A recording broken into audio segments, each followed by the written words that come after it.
Good morning, good afternoon, good evening, everyone watching from around the world.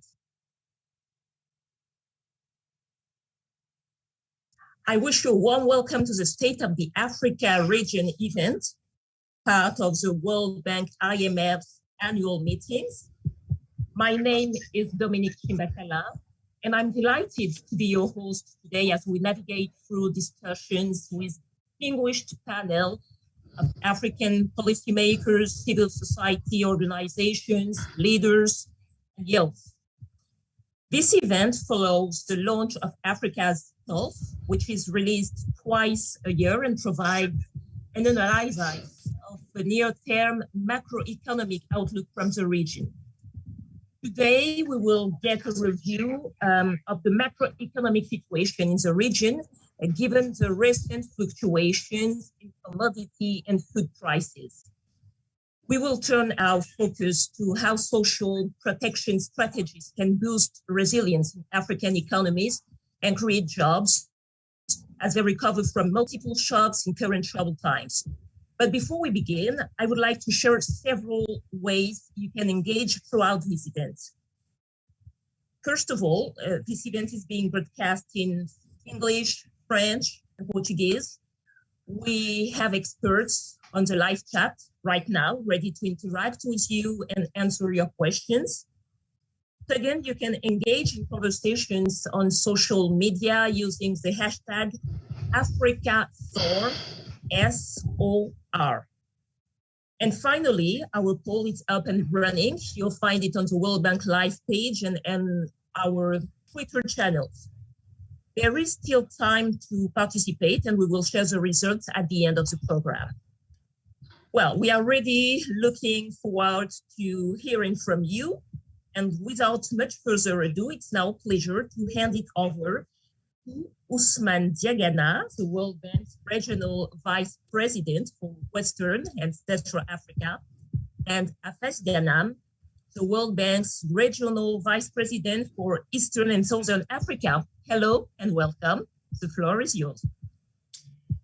Thank you very much, Dominique. Good morning, good afternoon, good evening, everyone. It's a pleasure to join this panel, and on behalf of my friends Hafez and Albert, I would like to welcome everyone.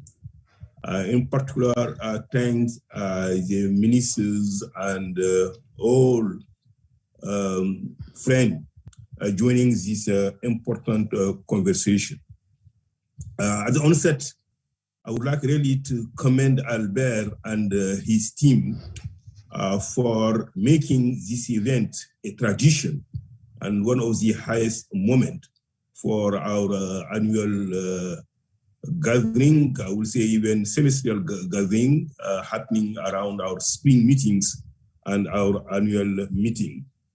The topic to be discussed this morning with you is both burning and also constant relevance for Africa. In fact, boosting economic resilience through social protection program in this period is key for African economy, for the population at a time when the country are trying to rebound after those crises, unfortunately, a crisis that continue. So, as you know, before COVID-19, we had seen some encouraging progress in many African countries. However, the pandemic economic and social impact have been devastating and far-reaching. Therefore, in the face of the turbulent and troubled time, it's very important that we stay focused, that we act, and do so in a fast manner. And we know that social protection social protection program have always played a key role in uplifting a family out of poverty.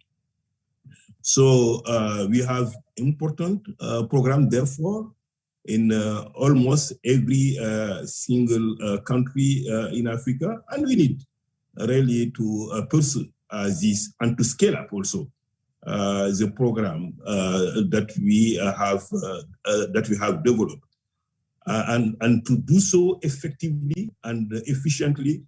Your advice, honorable participant at this panel, and your guidance will be critical.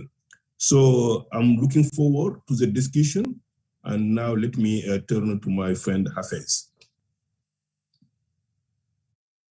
Thank you very much, Ousmane and Dominique, and warm welcome to all of our panelists and participants and everybody who's connected today. I think Ousmane said it all, but I just wanted to highlight that this is a very special time for us in Africa. And looking just at East Africa, what has been happening over the last 3 years. In 2019, we were hit by the locusts. Then after the locust invasion, we got COVID. After COVID, now we have drought. So, and in addition to the drought, many of our countries have been hit by cyclones. And so we have some countries like Ethiopia suffering from drought, other countries like South Sudan suffering from flooding. We have all of those natural disasters and natural shocks, which I'm afraid everybody tells me are going to increase in frequency because of climate change. At the same time, we have some man-made shocks in the form of civil strife. So some man-made shocks made by us in Africa, civil strife, political uncertainty, upheavals, coup d'etat. But there are also man-made shocks that come from outside of Africa, like the war in Ukraine, which has led to higher wheat prices, higher fuel prices, higher fertilizer prices, and has added to all the other shocks. So with this, dealing with everything that's happening in our world today, and how to make Africa more resilient to the shocks around the world is extremely important. And I'm really looking forward to our discussion and to hearing from all of our distinguished panelists, so that together we can think about what are the best solutions for Africa and how can we make our continent much more resilient to all those shocks. So thank you again, and I hope, and I'm looking forward to the discussion today. And now I shall pass it over to Albert. Very good. Thank you so much, Hafez and Ousmane. The state of the region, as Ousmane has said, is really this opportunity, this platform to share what is happening on the continent, economy-wise. And, I'll take these few minutes to share with you the key findings of the latest Africa's Pulse, the 25th edition. And, this edition is coming out with 5 messages. The first is that Africa has exited the COVID-led recession in 2021. We are projecting that the continent would grow at around 4% in 2021, and positive per capita growth is back on the continent for the first time since 2016, and I think this is good news. Now, 2022 will see a deceleration in growth. It's going to be a different story. 2022 will see growth slowing down to 3.6%, still above per capita, still positive per capita growth, but this slowdown in growth will capture the global deceleration in growth, will also capture all the shocks Hafez has just talked about, climate-related shocks, the COVID shock, which is still slowing down production in Asia and disrupting supply chains, continuing to disrupt supply chains in Asia, one of our biggest trade partners, but also, the shock related to the latest crisis in Ukraine. So those shocks will lead to a deceleration in growth in sub-Saharan Africa. Third message is that despite the uncertainty and the gloomy global conditions, there will be opportunities for some African countries. Resource-rich African countries would actually be able to benefit from this situation to grow faster. Angola, for example, would exit the long-lasting recession. Angola would grow, out of recession for the first time since 2016. Countries like Nigeria would grow faster in 2022. Countries that are also diversified like Cote d'Ivoire, Senegal, Benin would actually all grow faster.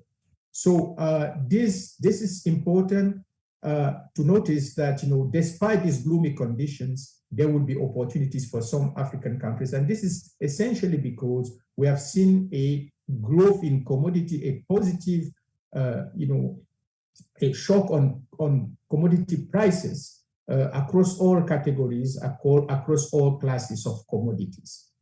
The shock on Ukraine would therefore not impact Africa, at least at this point, too much through the growth channel, but through inflation and through civil strife in countries, as this will essentially affect urban population and urban vulnerable populations. So this is going to be the biggest risk that we see to our macroeconomic outlook. It's going to be the risk of civil strife, but it's also going to be the risk of stagflation, which is slow growth in a high inflation environment.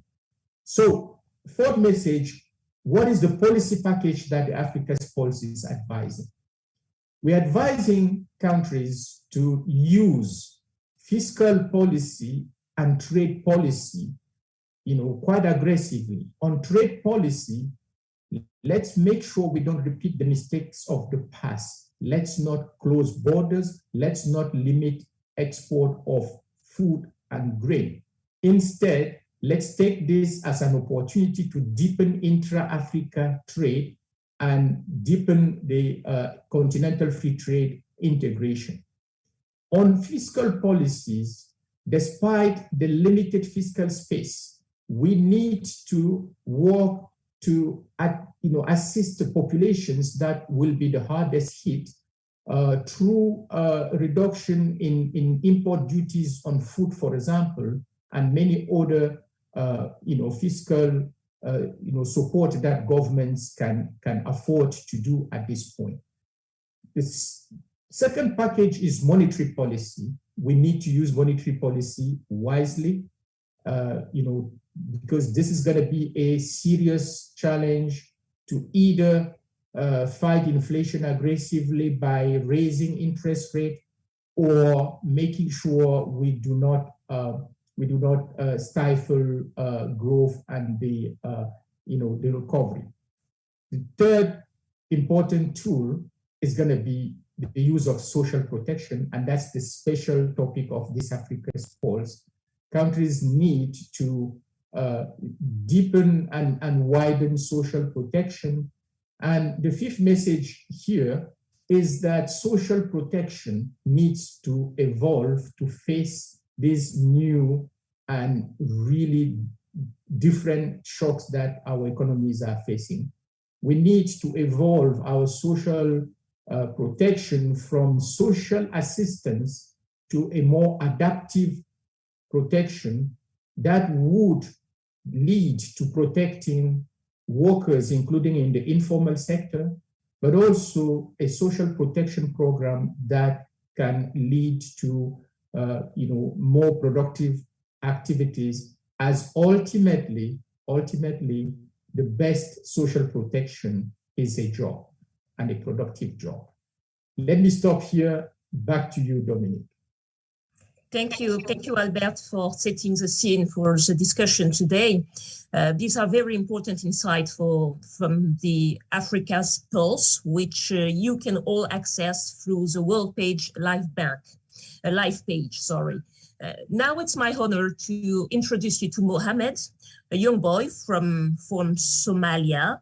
Mohammed is a student in a Save the Children supported school and is part of a group of children from around the world who came together to inform the climate report born into the climate crisis.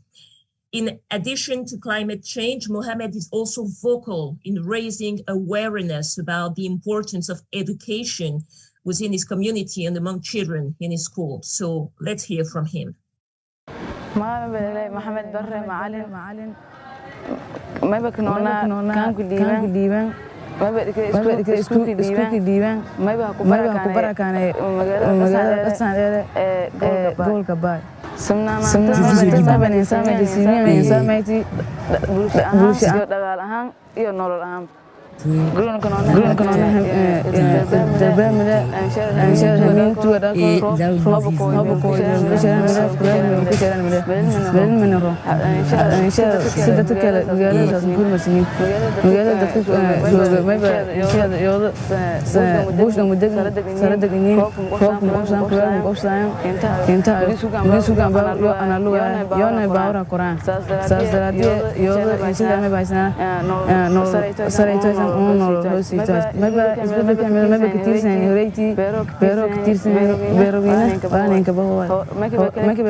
For sharing your powerful message with us today.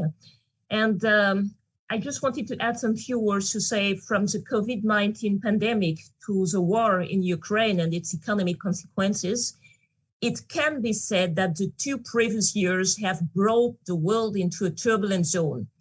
This is what we're going to talk in a few seconds in this first panel of discussion, shaping Africa's economic future and building macroeconomic resilience in turbulent times. Now it's my pleasure to introduce our distinguished speakers. Romuald Wadagni, Minister of Economy and Finance, Benin. Warm welcome to you.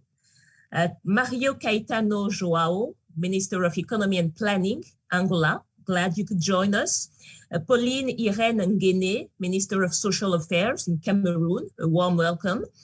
And just precise that Hafez Ghanem and Ousmane Diagana stay with us and will be invited to comment during the discussion. Now let's dive into the discussion with this first question to you, Maah Keita João. The looming risk of stagflation, which is a combination of low growth and inflation, presents a trade-off to policymakers to hike or not to hike interest rates. Choosing to support a weak economy by lowering interest rates might lead to fuel inflation through high wages. So how would you keep inflation expectations anchored and ensure monetary policy credibility? Yes, good morning or good afternoon, everyone. Thank you. Indeed, it's a difficult trade-off that is in front of us, but it's also true that history has shown us successful cases also in which it was possible to keep inflation low with lower costs in terms of lost product.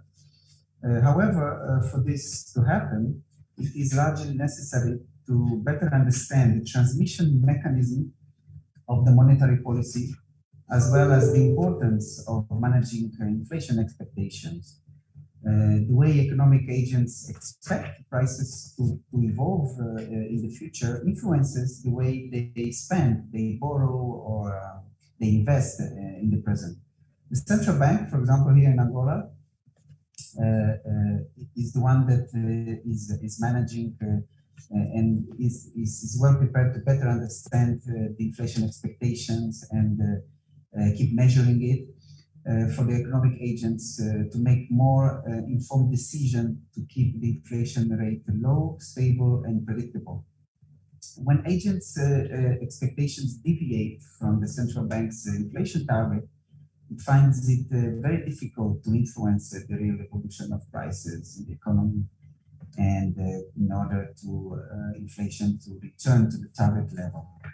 The central bank, of course, how it happens here in Angola, they help to prevent agents from creating such expectation if it has clear objectives and keep the inflation case to that objective.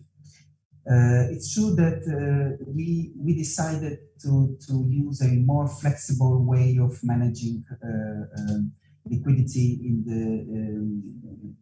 the market, especially by creating some kind of dual approach of the monetary policy, by creating some kind of dual interest rates, because at one hand we need to indeed prevent deflation by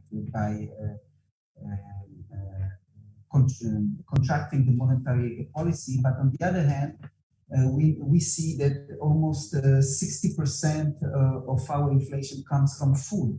So we need to produce food. So we had this dual approach, especially by creating here two interest rates. One that is in the market for the most popular credit activities, and the other one for food, which is the difference is between 30 and 7. So for food, if you want to seek finance from the bank to produce food, you will get a 7% interest rate, whereas in the other for other activities you will get what is in the market, which is around 30%. So this dual approach is actually helping us to manage the monetary policy and prevent from increasing inflation. Thank you. Thank you. Thank you very much. Now I want to ask a question to Romuald Wadagni, Senior Minister of Benin of Economy. Interest rates are rising globally amid tightening of monetary policy. Can you hear me? Yes, I can.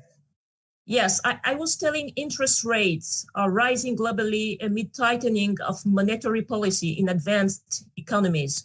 This may lead to capital outflow or rising sovereign and corporate spreads. This in turn may lead to massive exchange rate depreciation and a rise in inflation. So how serious is this risk for your country, and how would you deal with these situations? Très bonne question. Je partage le commentaire de mon collègue de l'Angola. Now, I do agree with my colleagues from Angola's comments. Now, in this situation, the veritable cause of inflation has to do with a supply shock. So when there is an inflation that exists, of course, interest rates go up. But in this special situation, it is something having to do with supply. And this is much more closely related to commodities, food, and also fuel. So in our approach, of course, we consider that there are certain products that we finance with the appropriate interest rates. And in other cases, we need to have a certain flexibility in this context. And we find that to be the most pragmatic approach. But we have to be accurate. In the case of Benin, which is part of WEMU, we do not have a veritable independence of monetary policy, but we do conduct our monetary policy hand in hand with the 7 countries of WEMU. Now, what we do is we have to watch very closely the trends and the evolution, and at the same time, with respect to inflation, and maintain the rates at a reasonable level. and of course make sure that interest rates do not rise too much. Now, some countries have access to international markets. Both Côte d'Ivoire and Benin have access to international markets, but they are directly impacted by international rates, of course. And this, in that case, becomes a veritable issue. So let's take the case of Benin. And there, 50% of funding comes from outside the domestic market. We also have to deal with the increase in interest rates. And this is cause for concern for us because it makes our actions on the markets that much more complex and expensive, costly. The problem is also here. And of course, the IMF was very aware of the situation and did elaborate the appropriate programs to bring some support and also provide a short-term access to financial markets for Benin. And at the same time, we have availed ourselves of a mechanism to manage the situation, but we monitor very closely the interest rate trends. And of course, this has to continue. But of course, if interest rates continue to go up, that will make access to financing and funding that much more complex and difficult for the member states. Thank you. Thank you, Mr. Wadagni. Another question to Pauline, Irène, and Nguene, Minister of Social Affairs in Cameroon. One way to avoid stagflation is to strengthen economic resilience. And in this context, what policies do you plan to pursue to drive economic transformation in your country and at the same time to address the challenge of jobs for the hundreds of thousands of African people entering the labor market every year?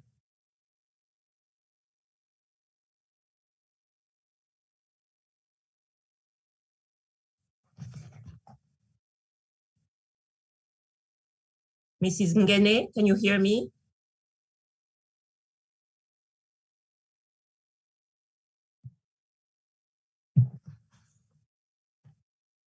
You are on mute, Mrs. Nguene, you are on mute.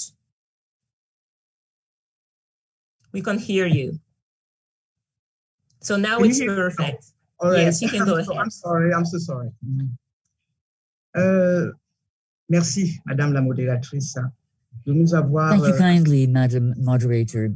We have been fully involved in this very important exercise. You're absolutely right.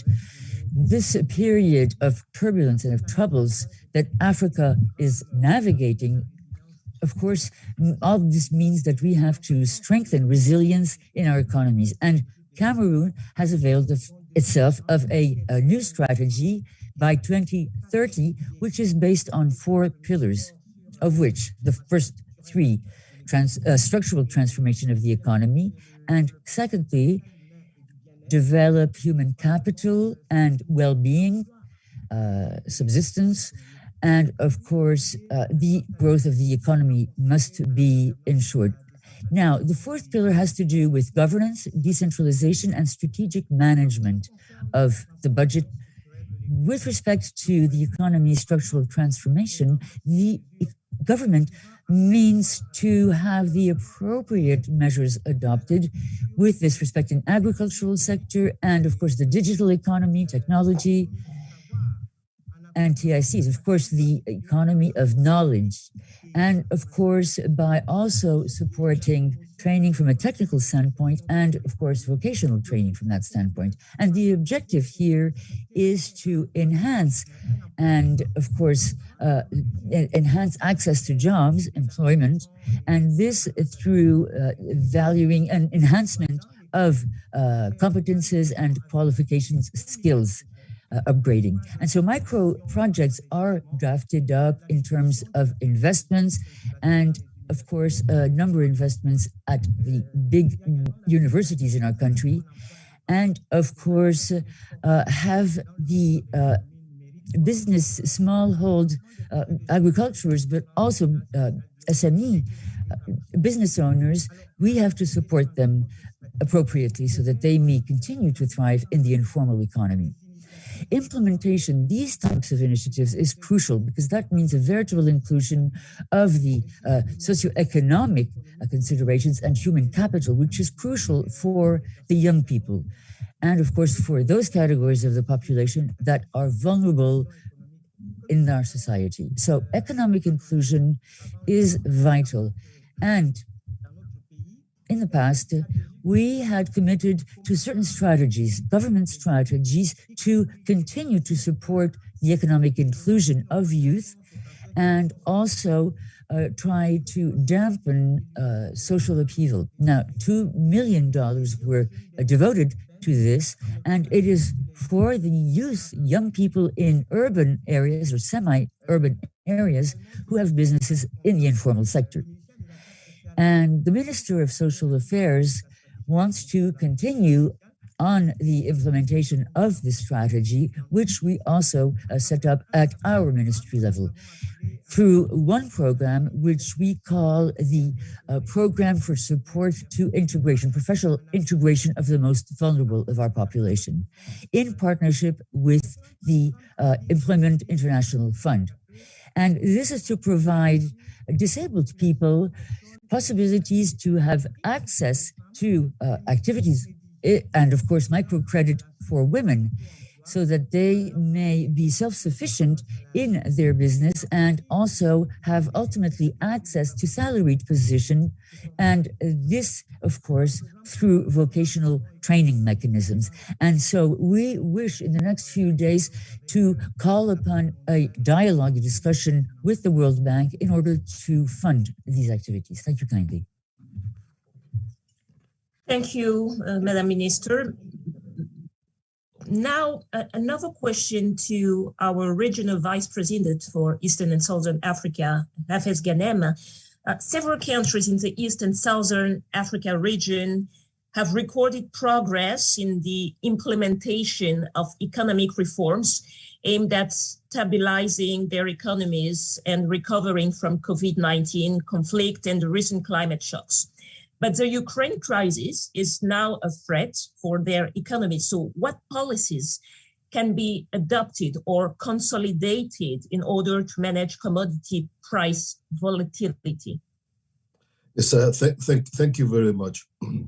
And as Albert had explained in the very beginning, the impact of the price shocks caused by the Ukraine crisis varies by country. And there are, at least at the macro level, you have a country like Angola, and Minister Mário is there, where at the macro level, actually the shock is positive because its export prices, it's a country that's exporting oil.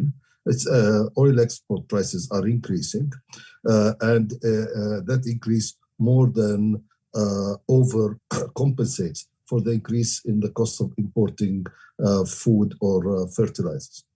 Other countries, I'm thinking, for example, of Ethiopia, who do not export minerals and who are big importers of wheat and fertilizers, especially from Russia and Ukraine, are hard hit at the macro level and feel a strong pinch. So we see different impacts at the macro level. But at the micro level, at the social level, the impact is the same across the countries because the food and fuel inflation is impacting all the citizens and especially the poorest. And so the first policy that needs to be put in place in the short run is to protect the most vulnerable, the people who are most impacted by the increase in food prices, most impacted by the increase in transportation prices. And that is why social protection is very important. And social protection goes beyond just cash transfer schemes.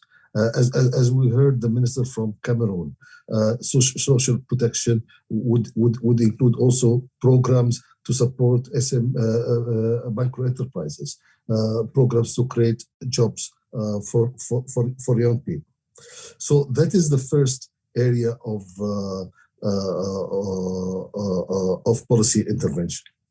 But beyond the short-run intervention and putting in place a good, strong social protection schemes, we need also to think about diversifying our economies to make them more resilient to shocks. so that we are less dependent also on fluctuations in the international markets, to diversify our economies, and also to increase, to create jobs for young people across Africa. Africa needs to create about 1 million jobs every month. That is the number of young people entering the labor market. So what does this mean? We need to invest first in infrastructure. We cannot diversify our economy if only 30% of Africans have access to electricity. So we need to invest in ensuring access to electricity. We cannot diversify our economy if only 25% of Africans have access to the internet. We need to ensure universal access to the internet and to develop the digital economy. So this kind of investment is key. We need also, but investment in physical infrastructure alone is not enough. We need also to invest in people, in human capital, education, and health. And I keep repeating a point that is very, very important. All the analysis that I've seen shows a very strong linkage, strong correlation between women empowerment and human capital formation. So we need to invest especially in the education of girls to avoid child marriage, to create more jobs and opportunities for women and entrepreneurship. Finally, there's also a need for the right policies, policies that will increase competition in the markets, that will bring down prices. And I'll give you one example of one area where the right policies and competition is really needed. And that is the area of access to the internet, the ICT markets. In many of our countries, ICT market is a monopoly or with very limited competition. And the result is that we see in Africa, access to the internet is more expensive than in many developed countries. And that is not normal. And so we need to deal with that. So social protection, investment in infrastructure, in people, and in good policies to diversify the economy. The third area that's very important to make our countries more resilient to shocks is regional integration. I do not understand why Africa should be so dependent on importing wheat from Eastern Europe. We have countries like Sudan, like DRC, like Tanzania, that have lots of arable land and that have great capacities to produce and to feed the whole continent. So we need to better integrate our economies to benefit from larger markets and to be able to develop. I mentioned agriculture and food security. If we integrate better, we can achieve better food security for our people, but also even thinking about manufacturing or services, creating the African market. The Africa Free Trade Agreement creates a market of 1.3 billion people, a market which is about the size of India. That is really should be our objective, is to have one big African market that will give great opportunities for African enterprises, for African youth, and will make Africa less vulnerable to exogenous shocks from outside. What does this require? It is not just enough for us to sign the free trade agreement. It's a good first step, but we need also to invest in interconnectivity between African countries, the roads, the transport lines, to make trade easier. We need also to improve the governance at the borders, at the checkpoints, to make the flow of goods and people much more fluid and much easier. So, Dominique, this is how I think we can make our countries much more resilient to shocks like the one that we are living through now, caused by the war in Ukraine. At the same time, I have to underline, we also need to invest in adaptation to climate change, because the climatic shocks will continue to be with us. That means investing in making our agriculture more resilient and our food systems more resilient, as well as investing in making our infrastructure also more resilient to extreme weather conditions. Thank you very much. Let me stop here. Thank you, Mr. Ghanem. I know that many things remain to be done, especially in infrastructures. A question for you, Mr. Diagana. Prior to the crisis in Ukraine, climatic shocks and supply chain disruptions were driving up the price of food staples. With this conflict, the prices of agricultural goods have increased, as well as the risk of food insecurity. Aside from emergency responses, what actions are being planned or implemented in Western and Central Africa to build resilience in food supply systems and agricultural production? Merci beaucoup, Dominique. Je pense que mon collègue Hafez. Thank you very much, Dominique. I think my colleague Hafez has already summed up the task incumbent upon us for Africa as a whole, including West and Central Africa. What Hafez said is absolutely true for our partnerships with countries. And these are elements that we take on board in a systematic manner.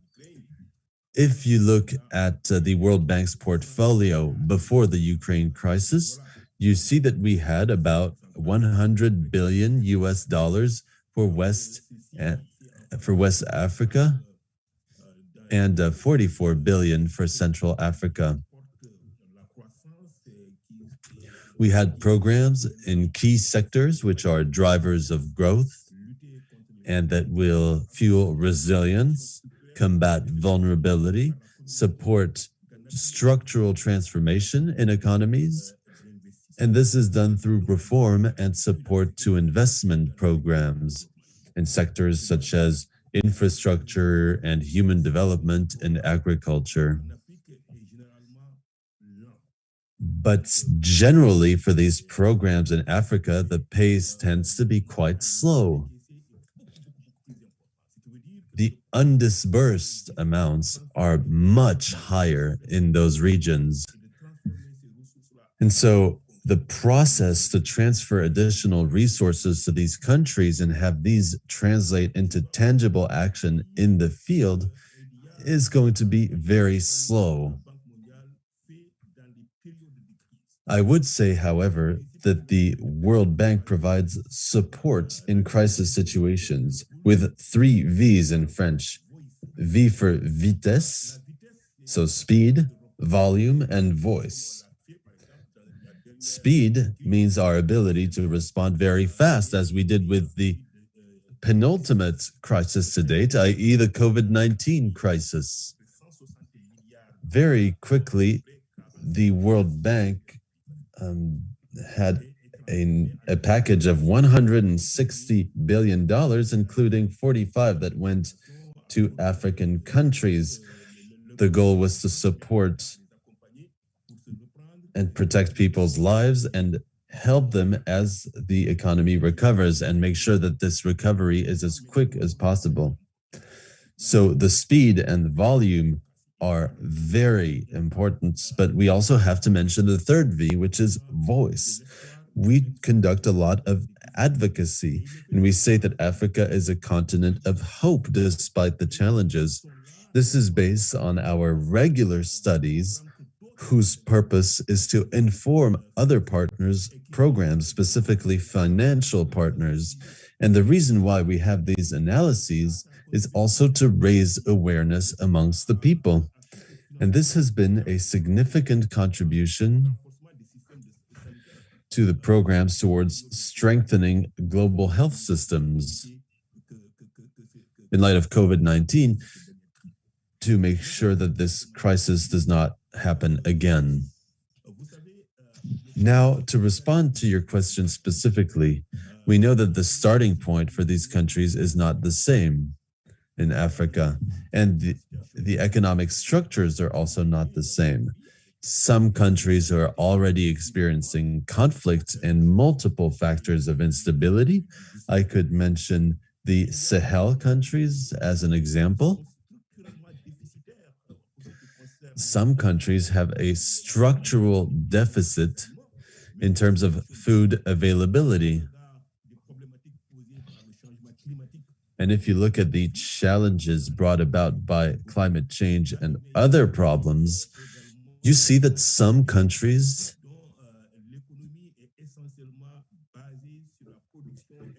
have production and export-based economies for commodities that may be agricultural commodities or mining products, oil.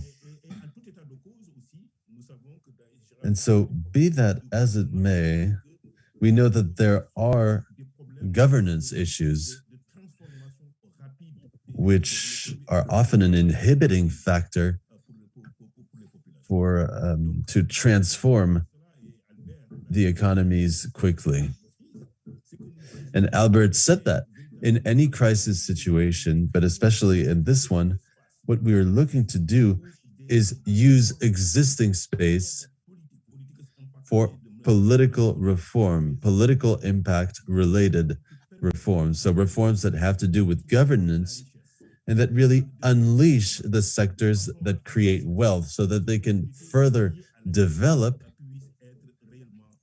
and really take the opportunities afforded by this crisis. Africa is a rich continent.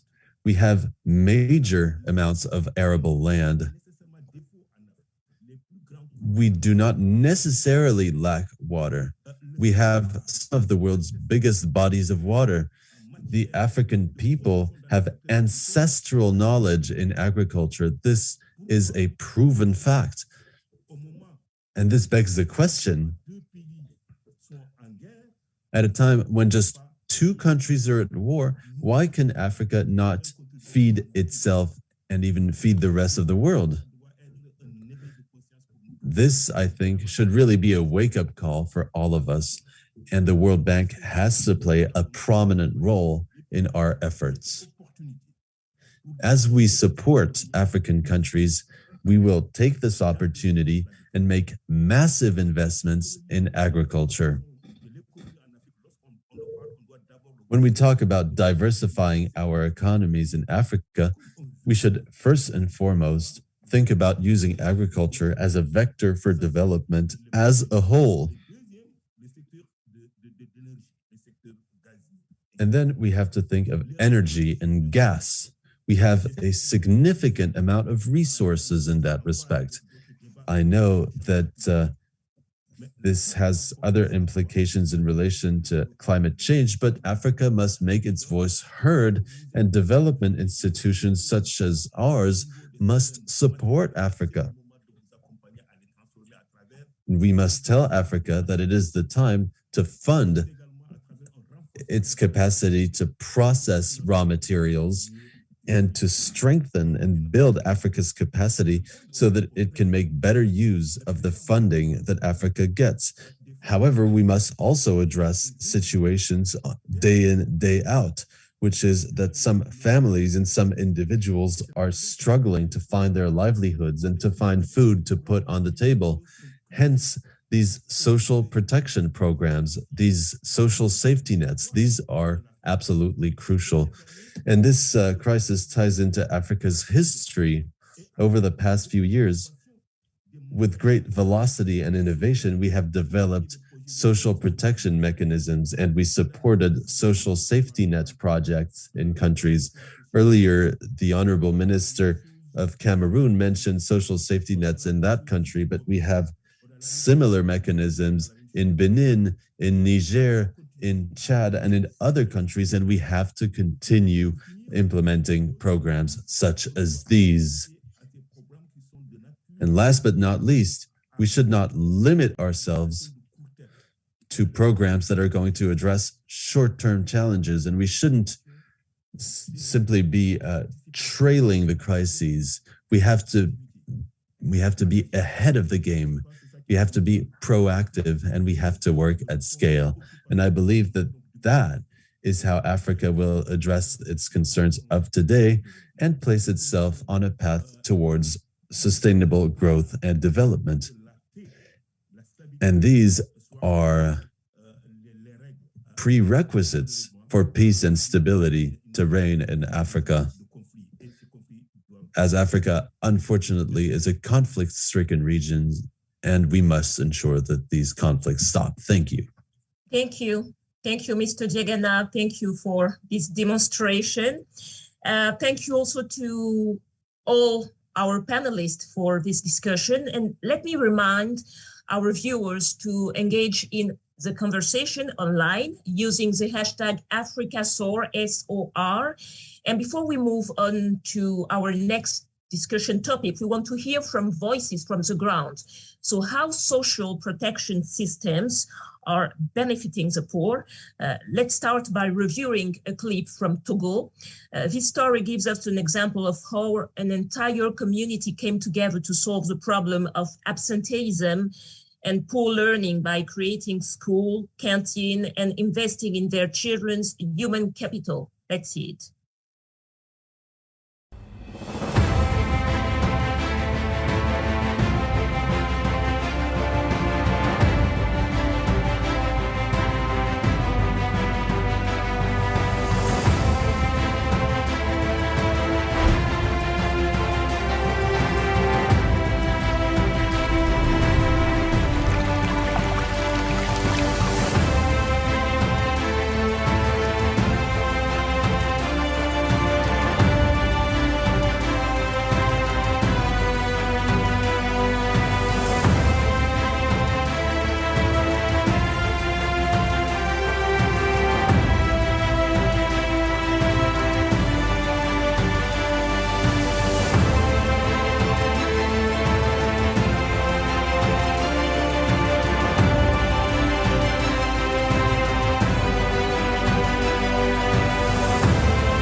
So this is a story that illustrates at a community level, the critical importance of solidarity systems for building resilience to face adversity.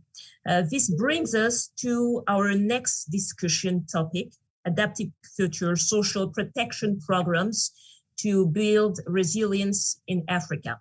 A warm welcome to our next set of speakers. Irène Kibatsa, Minister of Social Affairs and Humanitarian Action, Republic. Yes, can you hear me? Yeah, I raised my hand. I wanted to say a word before we move to the second topics, but I thought you didn't see my hand raised. Oh, sorry. 1 2 minutes before we move to the next topic. Please. Yeah. Yes, but very concise, please, because time is running, unfortunately. Non, absolument. Je pense que tout a été dit, mais il est important. Absolutely. I believe everything has been said, but I really wanted to respond on 2 topics. First of all, earlier, Albert said this. In 2021, growth came back at a rate of 4% in Africa. But I would like to stress that this growth was on a technical level. It was not inclusive.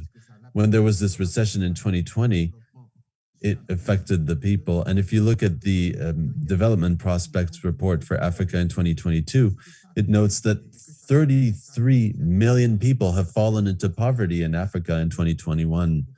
So I wanted to stress that there has been a rebound in growth, but it has been technical. What do you do when 33 million people didn't used to be poor and become poor?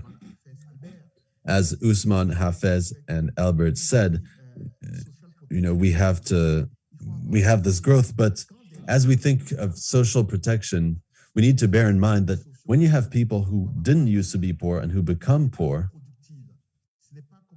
we must have a productive approach in our social protection tools. We don't want people to stagnate. We want to bring them back into wealth generation in countries, and that is something we have to have in mind. And a second quick comment that really matters to me. Albert said earlier that in 2022 there are opportunities for certain countries, and specifically exporter countries, given oil prices, etc. But what I would like to stress is that it's an opportunity for every single African country. And so Hafez, Ousmane, we must all continue working on our agenda with the 4 pillars for all African economies: diversification and tax and fiscal reform.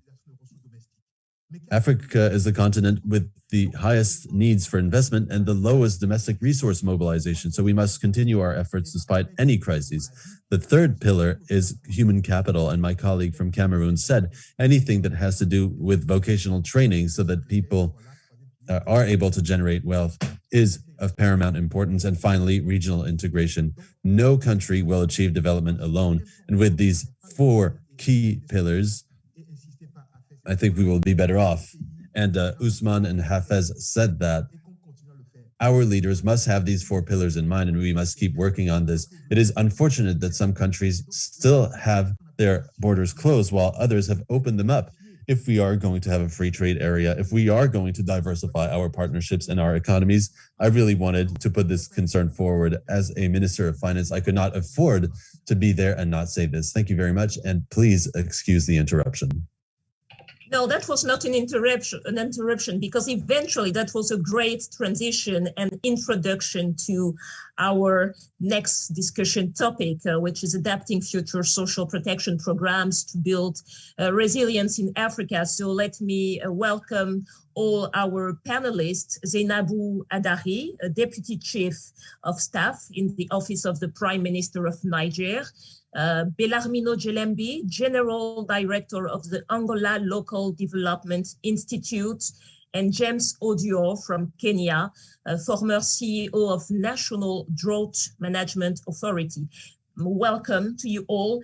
Please let me remind you for this session to be concise in your answer, as I will try also to be concise in my questions, because as you know, time is running. Well, first question for Mrs. Hadari. Did you introduce any new social protection programs during the pandemic to help address the negative economic effects on the poor, on workers, and also enterprises? What form did these programs take? Merci pour l'opportunité. Thank you kindly for giving me this opportunity. Indeed, with COVID-19, and of course the specificity of Niger, because it is a country of the Sahel, and of course it is suffering from the impact of all sorts of shocks, namely climate change, and of course the impact of climate change in Niger is significant. And with respect to social protection programs, we have started to steer our activities based on these considerations. And this is how we started to launch some programs based on social security and, of course, safety networks. And so, especially for the poorest of the poor and the most vulnerable households. And so also emphasizing business for the most vulnerable and jobs, because of course the informal economy is significant in our country. And so with respect to these social safety nets and programs related to that, of course, these are for the most vulnerable families and of course for those that do not have jobs. And these social programs, social protection programs, make it possible to be more resilient, of course, with the various climate shocks and other crises. And of course, we wish to bring back activities such as artisanal work. And of course, all these small businesses in the informal economy have been doubly hit by the dual crisis, as it were. And of course, all sorts of workshops and training sessions are offered for women. And of course, that takes into consideration human capital and, of course, takes into account the needs, the consumption needs in our country for the poorest. And consequently, with respect to Axis 7 and the General Declaration of the Prime Minister, it was stipulated that for those in a poverty situation and that suffer from lack of inclusion in the economic system, we need to avail ourselves of an approach that will enhance small, medium business creation, and of course, for women. And these are the types of changes that we have brought about in the designing of social protection programs and their implementation in order to protect the most vulnerable. Now, granted, we are not calling into question, or at least not all overall, the approach. And of course, this is something that is very important for social safety nets. And for the most vulnerable populations, we need to take advantage of these social protection programs, and of course, hand in hand with the World Bank and its support. But we need to move towards greater innovation, and this has also been mentioned by the speakers here today, and also with the support of the World Bank. So these are concerns that we share amongst ourselves, and of course, we're all working in towards implementation of these programs and activities. Thank you. Thank you very much. Now a question for Mr. Jelembi from Angola. In your country, what role did you play existing social safety net programs in your response to recent past crises, including the pandemic? I mean, how did you adapt your existing programs to more successfully support affected population groups?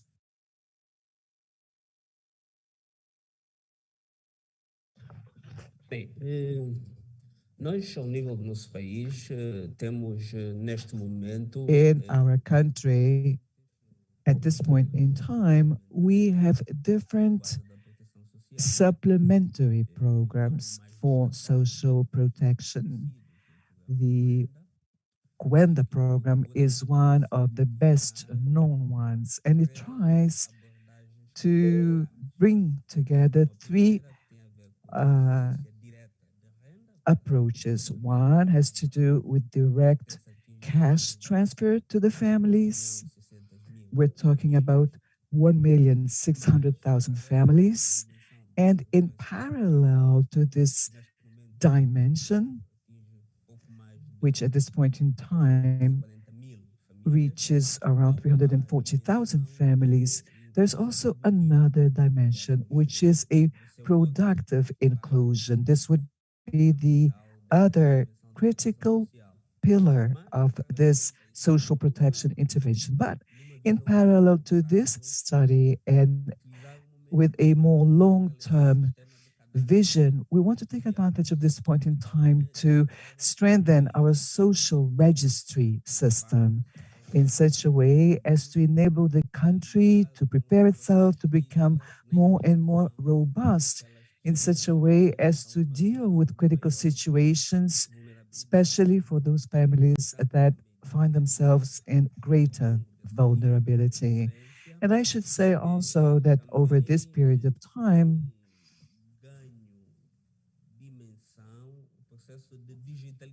we've also advanced in the digitalization process.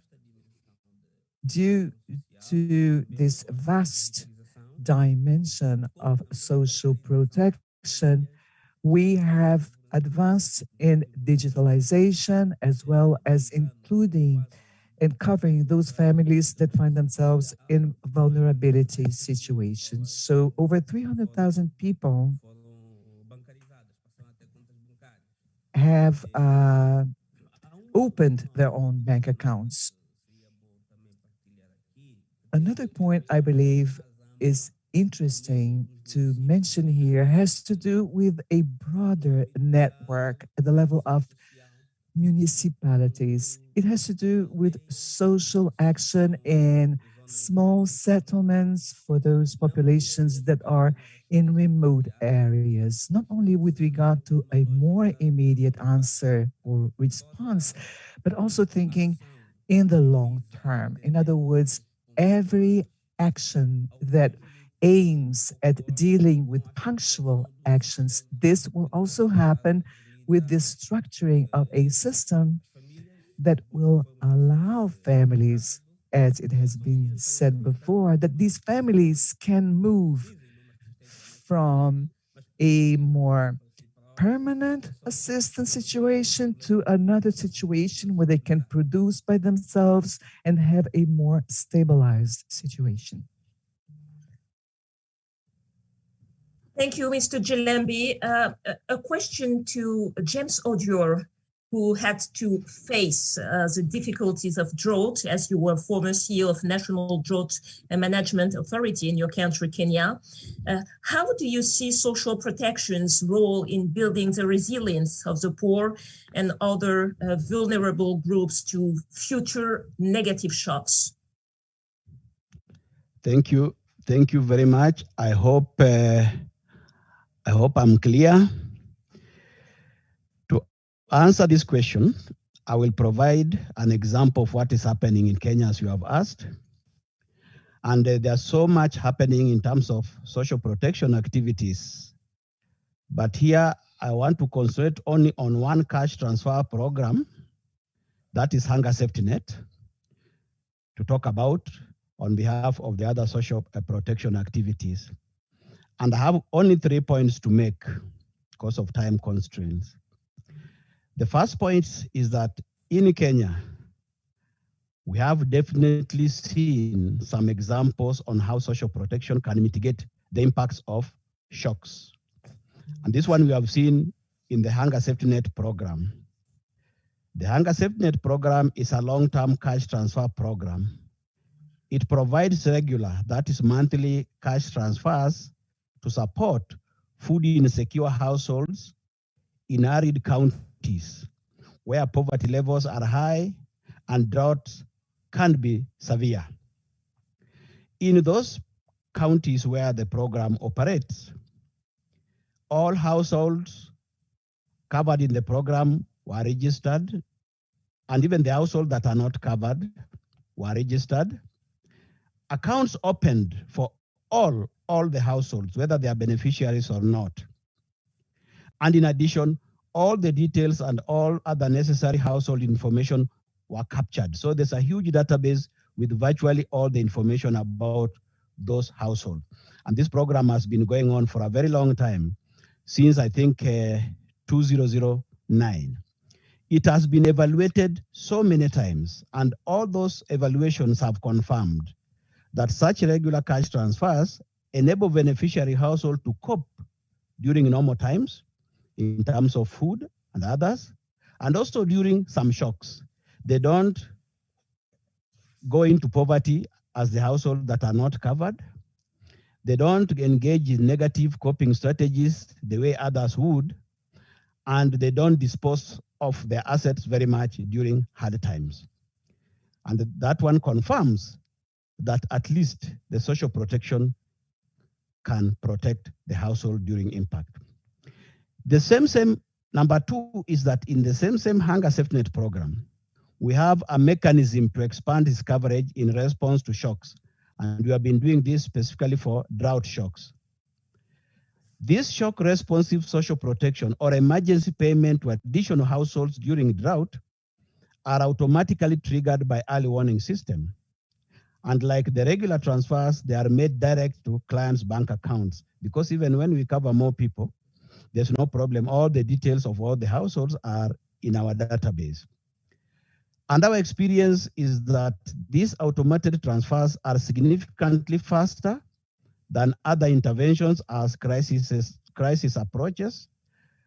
And after initial outlay in registration and account opening, they are cost effective and accountable.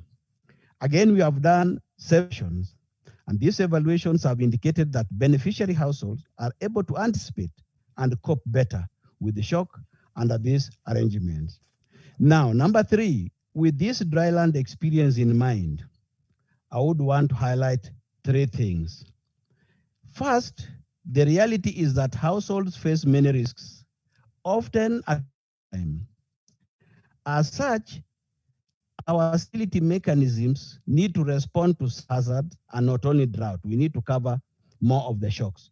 We also need to have several interventions, not only cash. And therefore, several activities are therefore being undertaken in Kenya to enhance social protection role in building resilience. And I have got two examples of the activities that are going on to enhance the role of social protection in building the resilience. First of those activities is that we are refining the shock responsive social protection approach, include more that when we have flood, we have us, more people affected can be covered and not only drought. And we also have to have multiple interventions, including cash, so that it's not only cash. And all this can protect people against ever-growing complexity of risk that the communities face. The other activity we are doing is the process of undertaking other complementary activities, not only cash transfers or social protection. There are so many other complementary activities that are required within, and we are doing it within social protection activities in a coordinated manner. And these complementary activities, together with social protection activities, are supposed to enhance vulnerability, increase resilience, and strengthen communities' anticipation, coping, and adaptation. And the last point is, when all these things are being done, of course, the question is resources. Where are we going to get resources? And sometimes we require huge amounts of resources. And in this regard, we have disaster risk financing strategy. And in that strategy, several sources of finances can be available. For example, some of the sources can come from insurance. Some of the resources can come from some funds that have been established that can be used. Some of the resources can come from normal government budget. Some of the resources can come from the national government, some of the resources from subnational government. Thank you very much. These are my few points. Thank you. Thank you very much, Mr. Oduor. Now, I have a question that I will ask to all of us, but before I thank you for the discussion. And before we are going to see a video, we are going to Madagascar to hear Bodo Narindra. Bodo and her family were among 160,000 households who benefited from a cash transfer program set out to help the most vulnerable households cope with the COVID-19 pandemic. So I suggest you to first look at this video.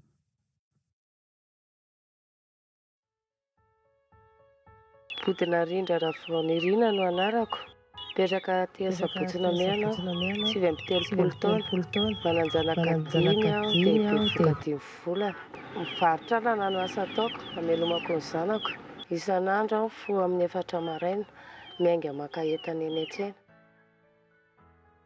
Tao alohan'izy zany tena fahaseranana be ny anahy mbola tsy nisy io fanampianana ankonana miarina io, fa tsy mihinan-kanina betsaka. Ny zanako nisy 2 volana tsy nianatra. Dia rehefa tonga zany ny fanampiana hoe misy ny fanampiana ankonana miarina, dia anisan'ny tena mpisitraka tao anatiny ary hafalinana anahy. Dia teo aho zany vao natsapa lesy tena tsy sahirana intsony tsika rakizy fa verina mianatra ianao mantsy an'ilay zanako. Dia aleontsika hiavy tena, dia niavitra teo moa izay niavitra teny dia tafiditra ihany ilay zaza dia nianatra nihinan-kanina ara-dalàna. Hatreto aloha zany dia nisy ny tena fahatsarany satria manampy anahy amin'ilay fiainako ilay izy.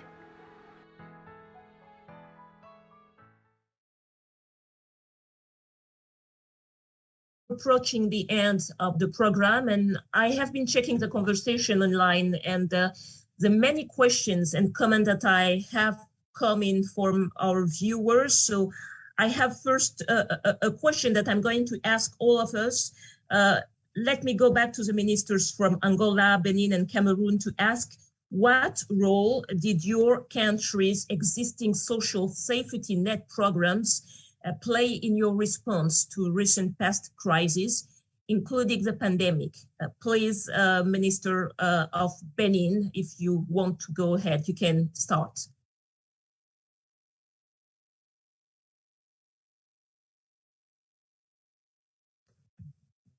Mr. Wadagni, are you with us?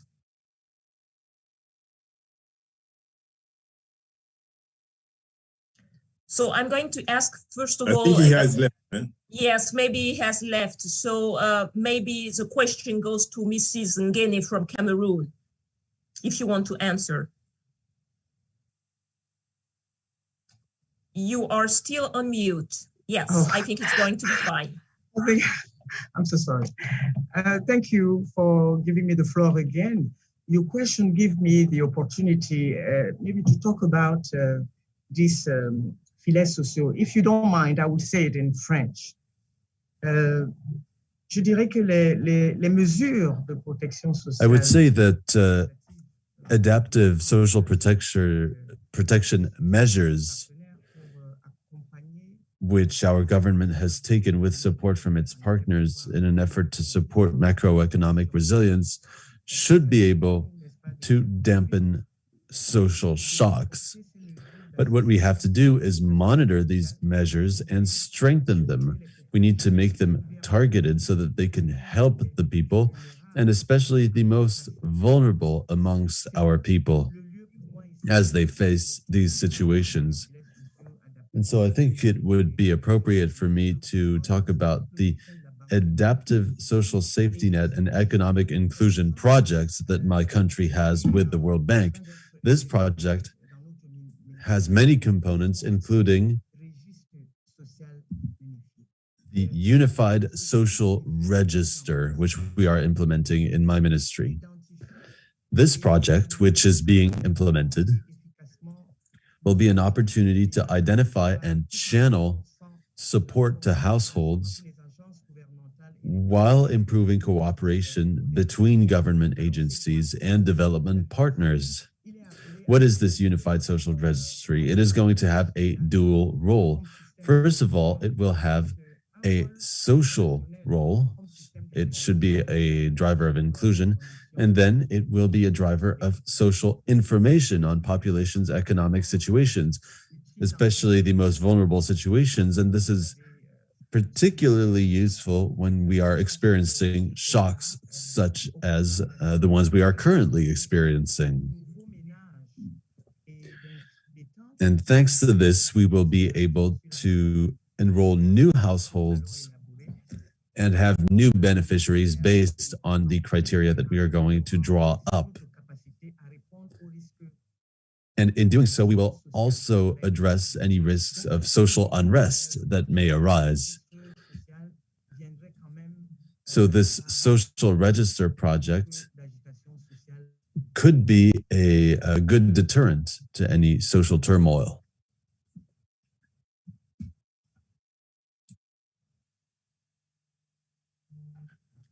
Thank you, Mrs. Nguene. I think the image is frozen, but I think you have finished with your statement. So I would like to ask the question now, the same question to Mr. Jelembi from Angola, if you want to answer, please.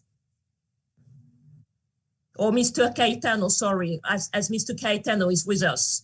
So please, the floor is yours. Yes, thank you, Madam Chimbakala. Yes, indeed,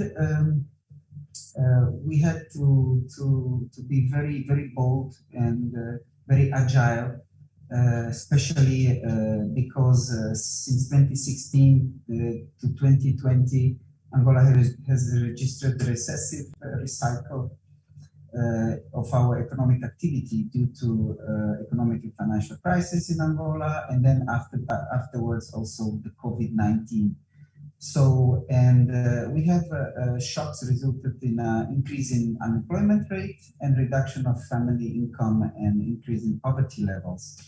So for that, we were preparing a program for cash transfers as a way of pursuing our reform in subsidies, in fuel subsidies.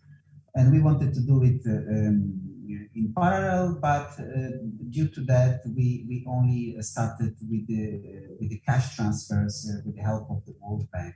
So right now, we have this program of for most vulnerable families, so cash transfer for most vulnerable families. And we have already registered more than 300,000 families. And we have also started with the cash transfer for those 342,000 families. Our goal is actually 1,600,000. Of course, this program has three main categories or three main pillars, I would say. One is the social monetary transfers. The second one is productive inclusion, because we want to link the social monetary transfers with some productive inclusion, you know.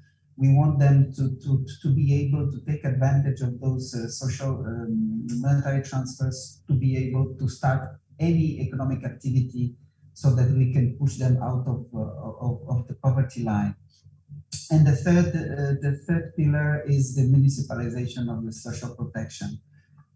Besides that, we have also, we saw also due to this the COVID pandemic crisis, we saw a lot of economic operators, they fell under the informal economy, you know. So we started last year, in December last year, a huge program of formalization of our informal economy, where we brought a set of public services in order to bring them out of the informality, and also be able to reach the financial market in order to get some credits and so on to increase their economic activity. And some of most of the services that are there are very popular. Especially, we brought microcredit, so they are able to get some microcredit. We also decided to bring the financial inclusion services, so we brought some commercial banks to join us. We brought also a lot of training sessions, you know, training how to better deal with their business, how to do accountability, and so on. And of course, we decided also to bring mobile money platform and mobile money services, you know. So, and this, we understand that especially the mobile money services is going to be very useful for us to increase and to be sure that the social transfers are going to the right person. So the mobile money services for us is extremely important.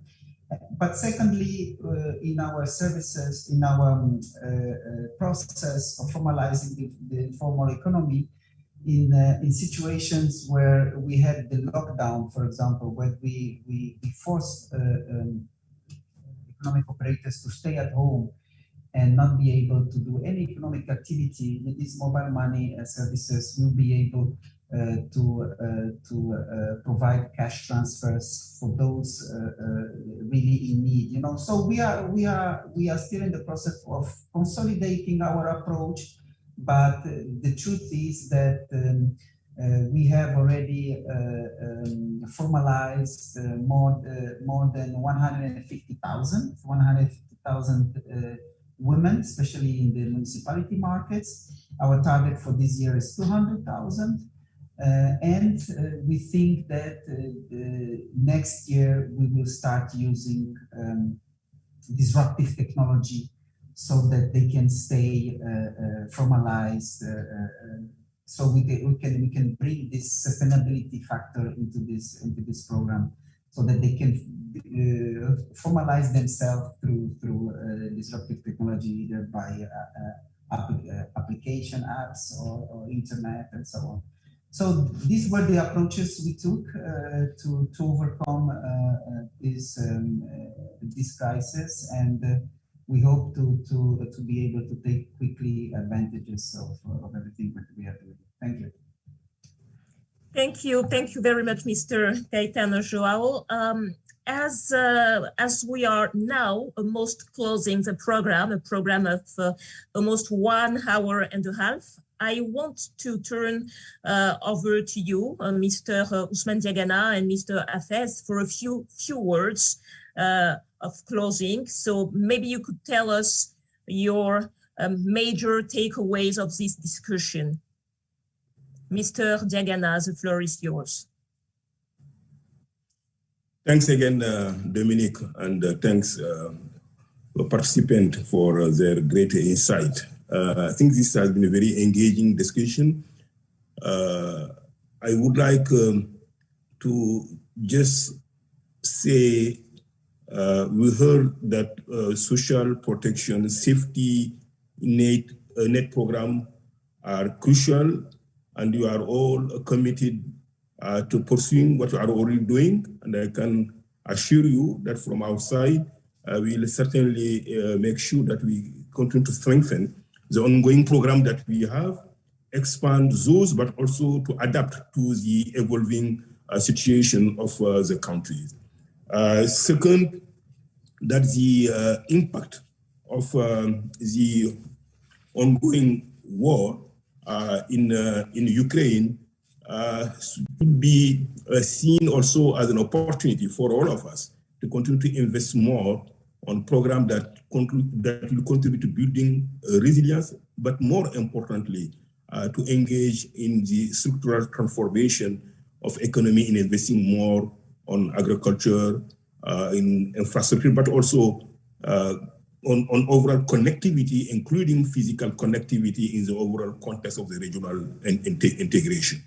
And finally, the agenda of human capital as a whole, meaning investing on youth and what that will allow youth to realize their full potential across the education sector in particular is a key. And therefore, this will be also an area that we have to pay more attention as we go. So let me stop here, and thanks again, everybody, for the great discussion.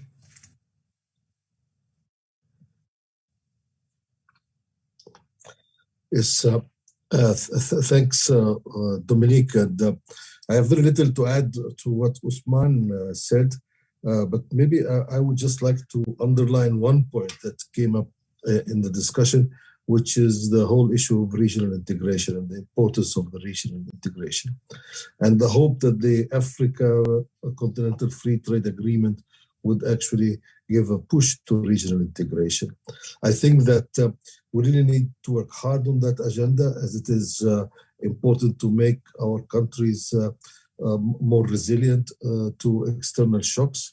But we need to work hard to make this a reality. It should not just be a political decision that is not followed through by actual actions. And so all of us need to work to make this a reality, whether by investing in interconnectivity and by also doing joint projects. Africa needs to invest a great deal in electricity, for example, in energy access to its citizens. And that happens much better if we can connect the different African grids. And we are already seeing that in the West Africa Power Pool, or as well as in the East Africa Power Pool. So we see joint investments in energy.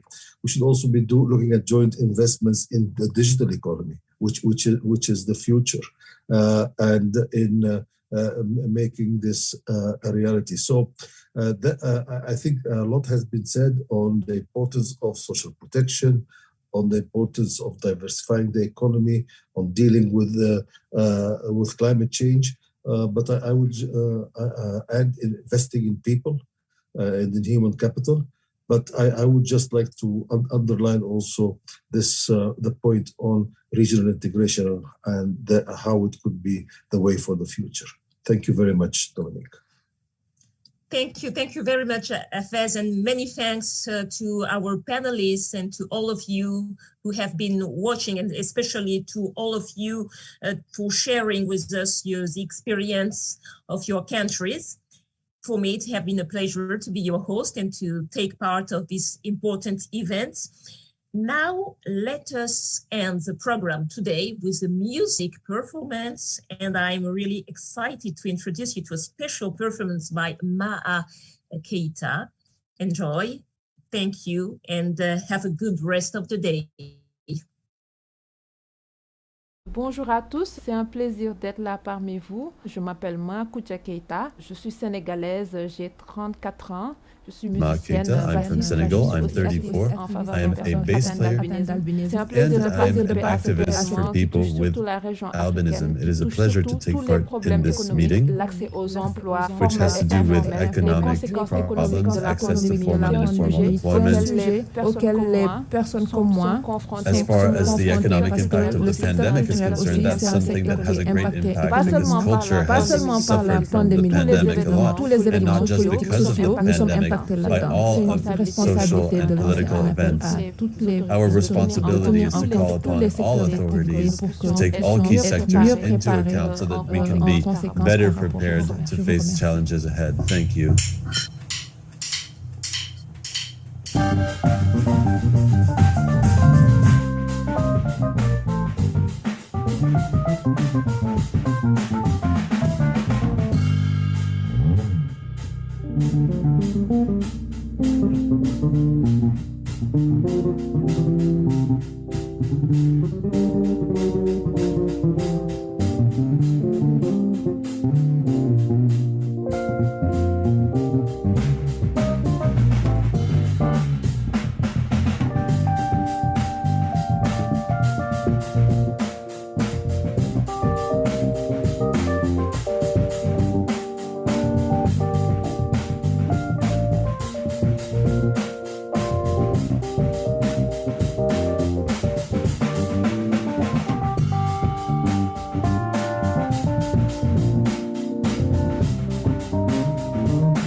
Bonjour à tous.